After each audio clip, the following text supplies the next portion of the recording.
L'invité pays, Jean-Marc Cromwell.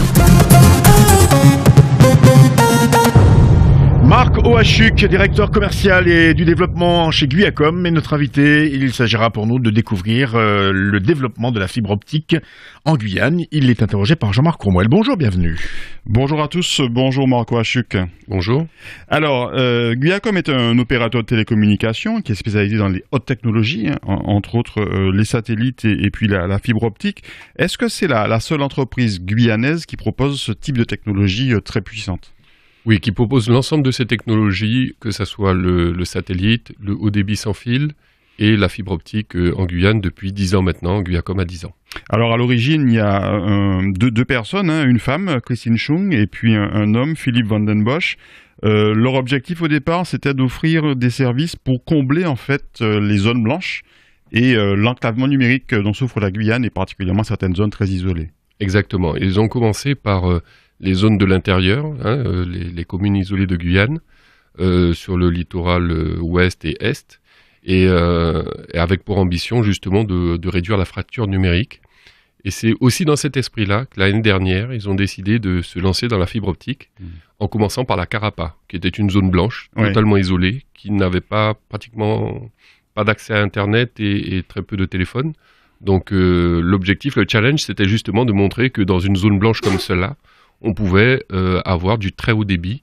Donc on a commencé avec 100 mégabits et aujourd'hui on arrive jusqu'à 200 mégabits. Alors au départ c'était essentiellement donc l'installation d'équipements permettant de recevoir notamment la télévision par satellite. Alors, au début, non, c'était pour la connexion Internet par satellite, pour les zones, pour les sites, pour les communes de l'intérieur. Aujourd'hui, les 17 communes de l'intérieur sont raccordées à un réseau haut débit sans fil, à également un réseau Wi-Fi en utilisation, je dirais, mobile dans la ville, dans la commune. Donc les deux services sont aujourd'hui actifs et on devrait les développer de plus en plus. Donc les communications par satellite et puis la fibre optique. Et vous êtes à la fois opérateur et vous commercialisez aussi des abonnements. Tout à fait. Alors on est à la fois... On tire notre propre réseau de fibre optique, c'est-à-dire que nous-mêmes, nous tirons le câble et nous mettons en place toute l'infrastructure qui permet de se raccorder à l'Internet très haut débit par la fibre. Et en même temps, on offre des abonnements à la fois pour l'accès à Internet très haut débit et pour la téléphonie.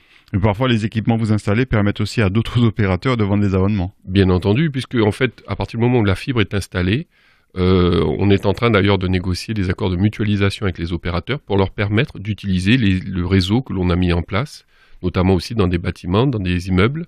Lorsqu'on raccorde un immeuble, ensuite on signe un accord de mutualisation avec les autres opérateurs pour leur permettre aussi de vendre leurs abonnements. Alors sans être trop technique, dites-nous ce que c'est que la fibre optique. Pour nous c'est un terme très, très hermétique là. Alors en fait c'est aussi fin qu'un cheveu quasiment. C'est une toute petite fibre qui prend justement pas beaucoup de place et qui transporte de la lumière. C'est pour ça que c'est extrêmement rapide et c'est pour ça qu'on arrive à des débits très élevés. Aujourd'hui, sur les deux technologies, que ce soit FTTH et FTTLA, sur le FTTLA, c'est donc la prise, on est d'abord en fibre optique et par après on passe en coaxial, on arrive jusqu'à 10 gigabits. Donc c'est extrêmement rapide. Puissant. Voilà. Alors, la vitesse de la lumière nous permet aussi d'ailleurs aujourd'hui de nous raccorder au Brésil, puisqu'on a une fibre optique qui arrive jusqu'à Saint-Georges et qui traverse le pont et qui nous raccorde au Brésil. Oui, dans le cadre d'une coopération avec OI, qui est l'opérateur historique au Brésil. Tout à fait. Donc Guiacom est le seul opérateur qui a cette liaison-là, qui arrive jusqu'à Saint-Georges et qui traverse le pont. Donc cette fibre optique permet effectivement de couvrir de longues distances et de garder le débit qui est maximal. Est-ce que c'est très cher à l'installation ? Alors oui, c'est coûteux à l'installation, notamment lorsqu'on fait des travaux de voirie, lorsqu'on creuse des tranchées, ça coûte très cher. Et justement, l'objectif de la convention d'aujourd'hui que l'on va signer avec la mairie de Remire-Montjoly et EDF, c'est justement à la fois de raccourcir la durée, parce que c'est beaucoup plus simple et beaucoup plus rapide de raccorder sur des poteaux électriques, mais en plus, ça coûte beaucoup moins cher, parce qu'il n'y a pas de voirie à faire, il n'y a pas de travaux de VRD à faire. Alors justement, vous avez donc déjà installé la fibre optique à Cayenne, dans certains quartiers. Quels sont les quartiers de Cayenne qui sont aujourd'hui équipés ? Alors en fait, aujourd'hui, notre fibre, elle fait Montabo, Baduel et toute la route de Rémire jusqu'à Délé de Tablon. Oui. Ensuite, Donc vous êtes déjà aussi à Rémire. Hein, donc on est déjà à Rémire aujourd'hui. On a construit ce qu'on appelle la dorsale, c'est-à-dire le réseau principal. Et maintenant, on est en train de faire toutes les dessertes, donc toutes les pénétrations dans les chemins privés ou dans les chemins publics. Et c'est dans ce cadre-là que, effectivement, les poteaux, la convention que l'on a signée avec la mairie de Cayenne également il y a à peu près un mois, nous permettent d'aller plus vite pour accorder l'abonné final. Donc, les personnes qui sont le long de la fibre sur la route, on peut les raccorder immédiatement. Ceux qui sont dans une voie privée ou dans une voie publique un peu plus loin, on doit tirer un réseau pour arriver jusqu'à eux. Et ça concerne aussi bien les logements de type villa, donc individuels, que les logements collectifs. Oui, tout à fait. Aujourd'hui, on a déjà signé plus de 3000 logements en collectif. Plus de 3000 logements. Donc ça, notre priorité, c'est de bien entendu raccorder l'ensemble de ces bâtiments qui nous ont fait confiance et qui nous ont accordé l'exploitation de leurs bâtiments. Et ensuite, on est en train aussi, dans le même temps, de raccorder des maisons individuelles. Alors, la première convention avait été signée avec les communes de Macoya et de Montsinéry sur la Carapa. Pourquoi la Carapa ? Parce que justement, zone isolée, et dans l'esprit de Philippe et de Christine, c'est de dire on va fournir de l'Internet très haut débit dans une zone blanche, une zone qui n'était pas couverte par Internet, quasiment pas. Et on va montrer que c'est possible d'avoir du très haut débit dans une zone perdue. Ouais. Et on a discuté avec Bernard Boulanger d'ailleurs d'Élise de Guyane et puis de yaourts dont j'oublie le nom, c'est Silama, la société Solam, pardon, c'est Solam, qui nous a expliqué qu'effectivement c'était un autre monde de passer par la fibre optique. Effectivement, sur la Carapa, on a près de 300 abonnés. Ça change la donne.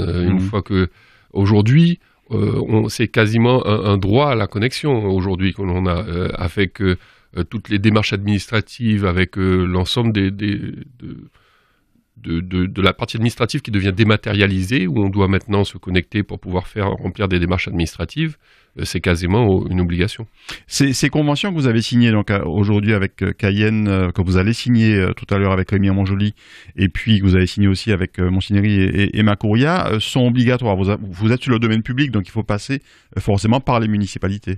Alors, là, cette convention elle est particulière parce que ça nous permet justement d'utiliser le réseau de poteaux électriques, donc qui est la propriété de la commune, donc là en l'occurrence Rémire-Montjoly, mais qui est mise en place et exploitée par EDF. Donc c'est pour ça que c'est une convention tripartite où les deux autres acteurs nous ont là aussi accordé leur confiance en disant ok, on vous autorise à utiliser un réseau de poteaux qui était prévu pour de l'électricité au départ, mais on vous autorise à utiliser également ce réseau pour pouvoir mettre en place votre fibre optique. Ça veut dire que cette fibre optique sera visible dorénavant sur ces poteaux. Elle sera visible, mais c'est très très fin, donc c'est pas forcément au niveau esthétique, ça ne changera pas grand-chose. Pourtant, on a tendance plutôt à aller vers l'enfouissement des câbles aujourd'hui. Alors voilà, c'est ce que j'allais dire. Aujourd'hui, effectivement, il y a plutôt une tendance à l'enfouissement, mais tant qu'à faire, comme ils sont déjà existants et que ça nous permet d'aller plus rapidement, la commune de Rémire-Montjoly et EDF ont été sensibles à notre argument de dire qu'on souhaitait raccorder l'ensemble des administrés de la commune, et donc ils nous ont autorisés à le faire pour faciliter le raccordement de ces administrés. Mais est-ce que ces conventions sont un passage obligé, ou est-ce que vous pouvez, en tant qu'entreprise privée, installer la fibre n'importe où, même sans l'accord d'une municipalité ? En l'occurrence, sur les réseaux de poteaux qui appartiennent à la commune et qui sont exploités par EDF, il y a obligatoirement une autorisation, puisque il y a aussi des questions de sécurité par rapport à l'électricité, donc c'est très normé, c'est très défini. Donc là, c'est absolument indispensable et c'est impossible. Et c'est moins cher de toute façon. Et c'est moins cher. Et pour la construction d'un réseau enfoui, il faut aussi l'autorisation, soit de la commune, soit du département, enfin aujourd'hui de la CTG, pour pouvoir faire des travaux dans la voirie. Parce que là aussi, les voiries appartiennent soit à la CTG, soit à la commune, et il faut une autorisation. Ou alors, au niveau des routes nationales, il faut demander l'avis de la DEAL. Oui, tout à fait. Vous avez, parmi les objectifs affichés par Guyacom sur son site internet, il y a la volonté de réduire le monopole des opérateurs. Alors ça veut dire quoi ? Vous attaquez Orange, vous attaquez SFR, vous attaquez les autres opérateurs, Digicel entre autres. Alors Guyacom s'inscrit dans la durée, puisque ça fait plus de 20 ans maintenant que Philippe Van den Bosch et moi avons lancé Net Plus à l'époque, ça fait 20 ans déjà. Et avec cette volonté de dire que on donne l'accès à Internet à l'ensemble de la Guyane et au maximum de personnes, démocratiser l'accès à Internet. Donc c'est dans cette philosophie-là qu'on dit il faut développer un opérateur effectivement notamment guyanais, qui permet de faire bousculer les choses, d'aller plus vite, d'avancer. Et on en a vu la preuve aujourd'hui. Aujourd'hui, si Guyacom, si les autres opérateurs s'intéressent et vont aussi vite pour raccorder les communes, c'est bien parce que Guyacom a été initiateur avec la Carapa et que quelque part on les a obligés à suivre le chemin. Donc c'est stimulant pour un marché, c'est toujours stimulant lorsqu'il y a une concurrence et il faut qu'il y ait une saine concurrence, que les règles soient bien clairement définies, d'autant plus que là, lorsqu'on met en place ce réseau, encore une fois, l'ensemble des opérateurs pourront en bénéficier. Oui, vous l'avez dit, ce sont des technologies qui coûtent cher. En termes d'investissement et en termes de moyens financiers pour Guyacom, ça représente des sommes non négligeables, je suppose. Oui. Inévitablement, ça représente des coûts très importants. Donc là aussi, il y a à réfléchir à trouver des formules. Il existe aujourd'hui en métropole un plan très haut débit avec des fonds qui correspondent à ce plan-là. Donc il faut aussi peut-être penser à l'activation avec les collectivités, à l'activation de ce fonds-là pour pouvoir nous aider à aller plus rapidement et à déployer les réseaux plus rapidement dans les différentes communes de Guyane, parce que tel est notre objectif également. C'est pas de se limiter à Cayenne et Rémière-Montjoly. On avait bien entendu attaqué la Carapa, on souhaite poursuivre après sur les autres communes de Guyane. Alors il y a une zone blanche réputée malheureusement en Guyane, c'est celle entre Kourou et Sinnamary, et même au-delà parfois. Est-ce que vous allez intervenir aussi? Vous avez déjà des contacts avec les mairies de Kourou, de Sinnamary, voire de Saint-Laurent pour l'Ouest? Alors justement, ça fait l'objet de ces réflexions-là, de voir comment on peut arriver à activer, parce que comme vous le disiez, ça coûte très cher. Donc, s'il y a une possibilité aussi d'activation de la puissance publique sur cela, je pense que ça aidera les opérateurs à aller plus vite et à déployer dans ces zones-là. Ceci étant dit, effectivement, nous travaillons très dur sur la mise en place d'une fibre qui irait vers l'ouest et qui permettrait le raccordement de l'ensemble de ces communes. On a déjà une fibre qui va vers l'est. Donc, nous avons l'objectif de raccorder également Regina, Saint-Georges à la fibre optique, puisque notre fibre passe déjà dans leur commune. Oui, tout à fait. Maintenant, il s'agirait de penser également aux communes de l'Ouest. Alors, vous avez aussi une activité qui est très demandeuse en main-d'œuvre. Aujourd'hui, vous avez combien de collaborateurs à Guyacom, direct ou indirect? Voilà, c'est ce que j'allais dire. L'ensemble de l'équipe, direct et indirect, c'est une 50aine de personnes.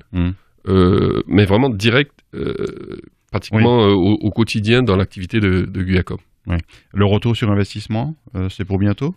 Ou alors vous êtes en perpétuel investissement pour le moment? Oui, c'est sûr que c'est un perpétuel investissement. C'est pas, le retour n'est pas pour demain.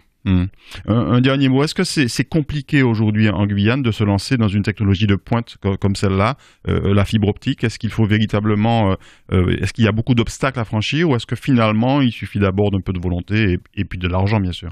Non, ça demande beaucoup de volonté, parce que effectivement, et puis là aussi, en général, lorsqu'on s'attaque à des monopoles déjà établis de longues années, forcément ça dérange.